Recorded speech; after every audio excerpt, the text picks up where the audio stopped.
Selamat pagi. Halo, selamat malam. Assalamualaikum. Halo. Berjumpa kembali bersama saya Wong Ganteng Sak Donyo. Iya, halo. Ini ada suaranya nggak? Ada manusianya nggak?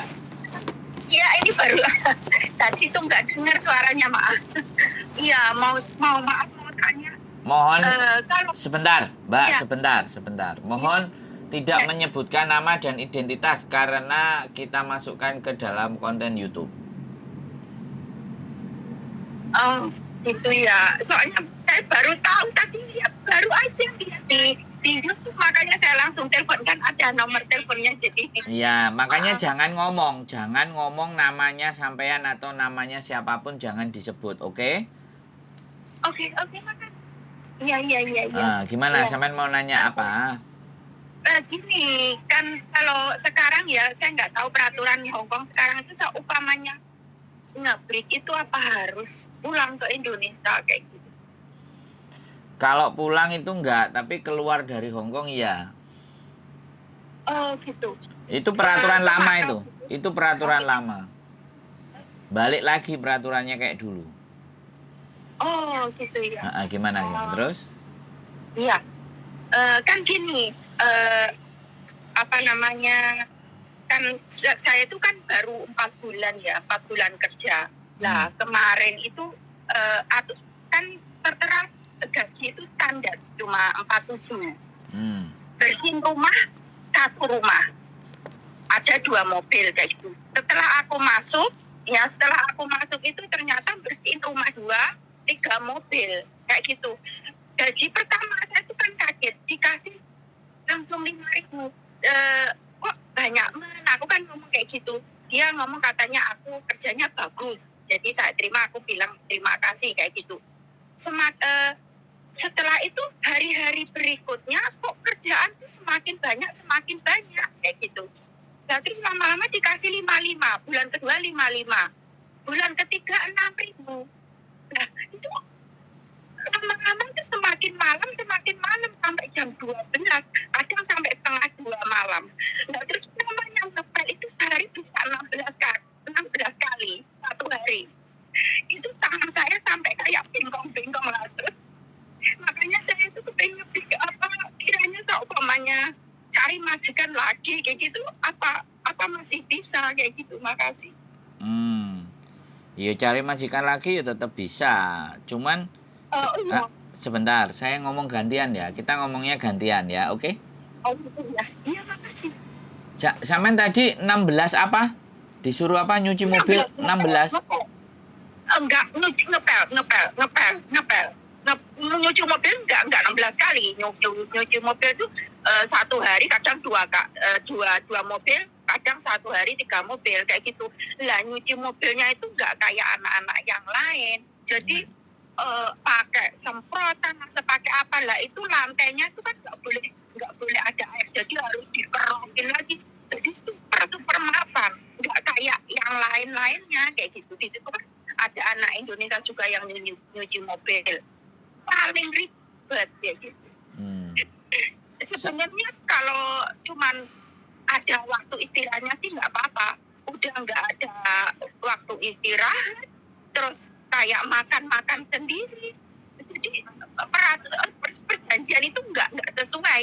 Terus karena aku tuh nggak kepengen nge-break ya, itu uang yang 1.000 tak balikin.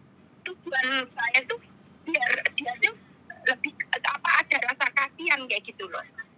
Nah, tak kembalikin otomatis saya kan terima 5.000 ya, nggak apa-apa, saya nyuci rumah 2, 3 mobil nggak apa-apa, dikasih 5.000 aja, nggak usah 6.000. Itu yang 1.000 dia tetap nggak mau kayak gitu. Tapi ya itu kayak dibikin maafan kayak gitu loh. Halo? Itu ceritanya. Sampean sudah pernah berkomunikasi sama dia? Sama majikan maksudnya? Ya, ngomong. Maksudnya minta diringanin kayak gitu? Ya, minta istirahat. Yang sampean minta apa? Waktu istirahat atau ngepelnya bisa nggak cuma 2 kali sehari atau gimana gitu? Sampean pernah ngomong nggak? Sudah. Terus? Itu saya waktu masih baru dua minggu, saya kan kaget kan, kok kayak gini kerjaan nggak sesuai. Saya ngomong agent sudah ngomong sama majikan, tapi majikan itu licik kayaknya. Jadi gini, yaudah sekarang kamu istirahat kayak gitu kan. Pintunya tak tutup kan, itu rumahnya dua depan kayak gitu. Ditutup, lah itu anaknya bangun salah satu, suruh masakin atau apa kayak gitu. Memang itu sudah kayak semacam direncanakan kayak gitu. Jadi nggak mungkin kan kita kalau namanya pembantu disuruh masak, kita nggak mau kan, nggak mungkin kan, otomatis nggak ada istirahat. Pokoknya tiap hari kayak gitu.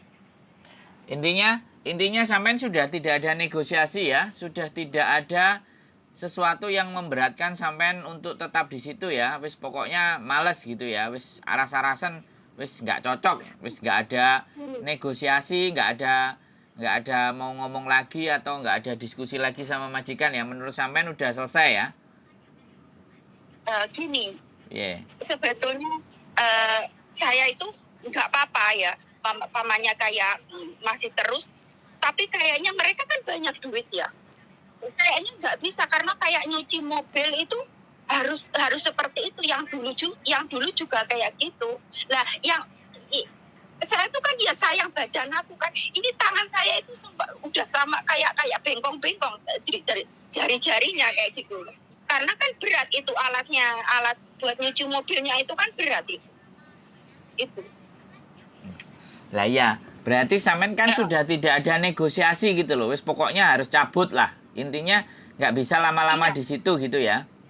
Iya. Oke. Ya sudah, kalau sampean memang nggak mau lama-lama di situ, ya sudah cari agent lagi atau tanya ke agent, ada majikan nggak, saya mau ganti majikan gitu aja. Terus bisa tanya nggak agent yang sekiranya bagus itu yang mana? Ya sampean kalau bisa liburnya hari biasa apa hari Minggu? Aku hari Sabtu. Oke, nanti hari Sabtu cari saya anterin ke agent kalau sampean mau. Iya, terima kasih. Terus bisa ketemu di mana? Alamatnya di mana? Sampean di mana sekarang? Sampean libur hari ini? Iya, hari ini libur, saya di Tunmun. Oke, sampean di Tunmun. Nanti saya kabarin ya, sampean harus kemana dan seperti apa. Oh ya, terima kasih. Oke, terima kasih. Nanti tak tanya dulu agentnya sudah buka apa belum jam segini. Biasanya agentnya sudah. Oke, Mbak. Oke. Ya udah, oke. Oke, sehat selalu, Mbak. Yuk, oke. Oke, teman-teman. Tunmun, men. Jadi pekerjaannya segambreng. Hui. Piye? Aku gak bisa ngomong apa-apa. Oke, ya kene. Gak iso ngomong ya wis. Bojoku gak iso ngomong jarene. Mbuh lara untu paling. Lara boyo. Jadi apa ya, wis dijalani 4 bulan. Majikan berani bayar duit luar biasa ya, karena kaya. Tapi mbaknya yang sudah mungkin ndak kuat fisik ya. Jadi ya itulah namanya pekerjaan ya. Enek sing butuh duit awake kuat, oke. Tapi enek sing duitnya akeh tapi awake gak kuat dan dia sayang badan. Ya nggak perlu disalahkan ya dalam hal ini. Kita nggak juga memaksakan dia harus bekerja di situ ya. Intinya orang telepon ke kita itu bagaimana kita menciptakan dia itu lebih tenang. Dia menciptakan dia itu lebih memahami situasi dan keadaan untuk akhirnya mengambil sebuah keputusan untuk ya oke, saya cabut, saya cari solusinya. Nah itu benar. Jadi fungsi konten kreator ini adalah bagaimana membuat teman-teman merasa lebih tenang, lebih bisa berpikir sehingga bisa mengambil langkah apa yang mau akan ditempuh dan apa yang mau direncanakan. Jadi di dalam konten saya ini semuanya tidak ada justifikasi, tidak ada menghakimi, tidak ada menyalahkan, tetapi bagaimana lebih ke arah kejadian itu sudah terjadi dan kita harus bagaimana. Itu yang jauh lebih penting. Oke, selamat weekend, libur hari Sabtu, dan keep stay tune my YouTube channel and see you next video. Bye-bye.